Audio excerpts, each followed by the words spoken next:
Bab 1. Makanan bergizi untuk kesehatan pencernaanmu. Pertemuan 5. Pada pertemuan ini, kita akan belajar tentang pentingnya memilih asupan nutrisi yang tepat dan memahami label makanan demi menjaga kesehatan organ pencernaan kita secara menyeluruh. Mari kita pelajari. Latihan. Perhatikan gambar berikut. Informasi nilai gizi. 1. Mira membeli minuman dalam kemasan botol. Sebelum diminum, ia melihat label pada kemasan botol minuman tersebut. Baca dan pahami labelnya dengan baik. Jelaskan menurut pemahamanmu, A. Apakah minuman di samping termasuk minuman dengan kadar gula, garam, dan lemak yang tinggi? Mengapa? Jawab, iya, termasuk ke dalam minuman tinggi gula. Gunakan infografis anjuran konsumsi gula, garam, dan lemak per hari dari Kemenkes sebagai acuan. B. Apakah termasuk minuman rekreasional? Mengapa? Jawab, iya, termasuk ke dalam minuman rekreasional yang bisa dikonsumsi sesekali. C. Apa dampak yang mungkin terjadi jika terlalu sering mengkonsumsi minuman ini? Jawab, gangguan sistem pencernaan seperti diabetes, diare, atau obesitas. 2. Ceritakan kembali dengan bahasamu sendiri proses pencernaan makanan yang terjadi di dalam setiap organ pencernaan di dalam tubuh.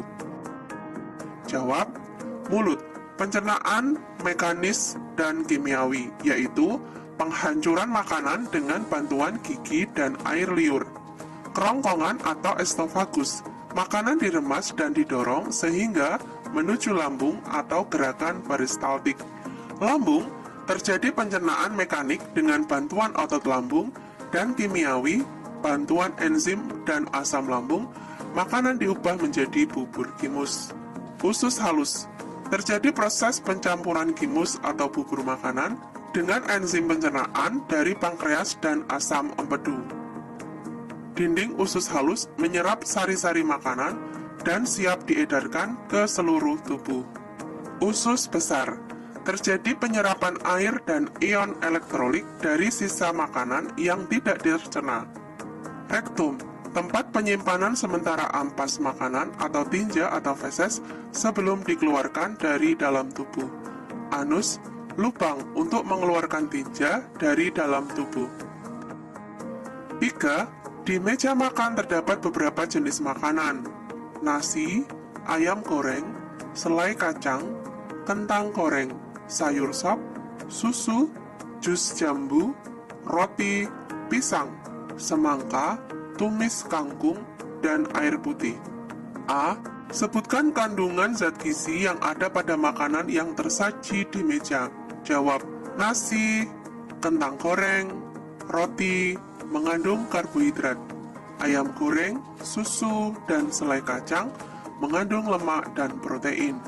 Tumis kangkung, semangka, pisang, jus jambu, dan sayur sop mengandung vitamin dan mineral.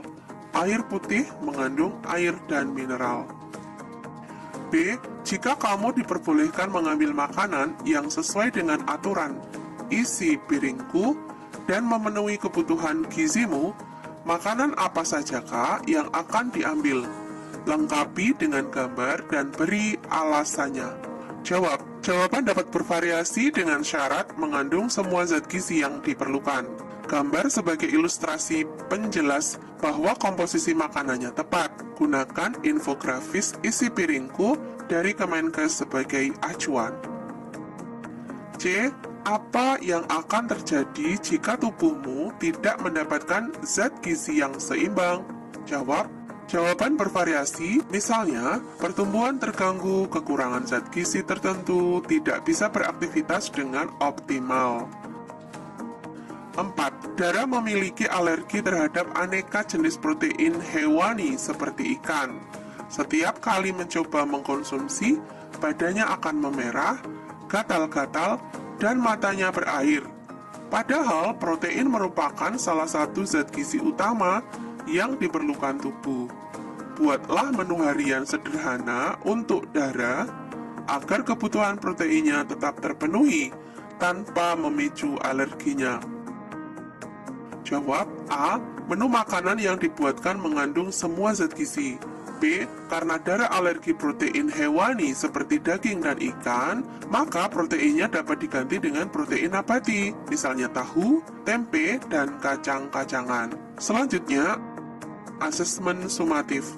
Selanjutnya kalian akan mengerjakan 15 soal pilihan ganda sebagai asesmen sumatif yang akan diberikan oleh gurumu. Kerjakan dengan sungguh-sungguh dan jujur ya. Refleksi. Selamat, kalian sudah menyelesaikan bab pertama di buku ini.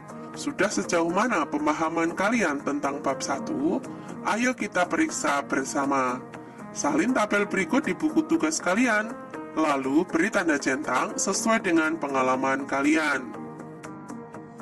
Isi tabel pengalaman saya, centang sudah bisa atau masih perlu belajar.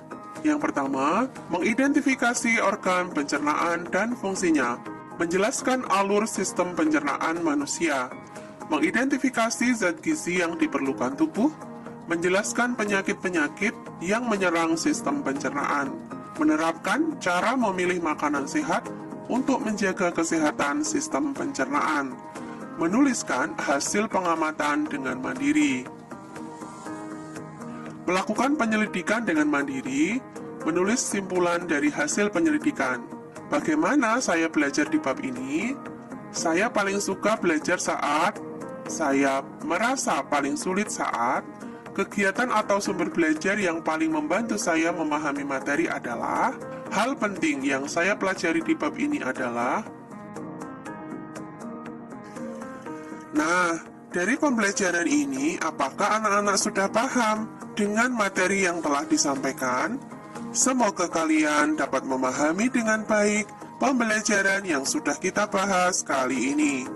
Rajinlah belajar dan tetap semangat ya!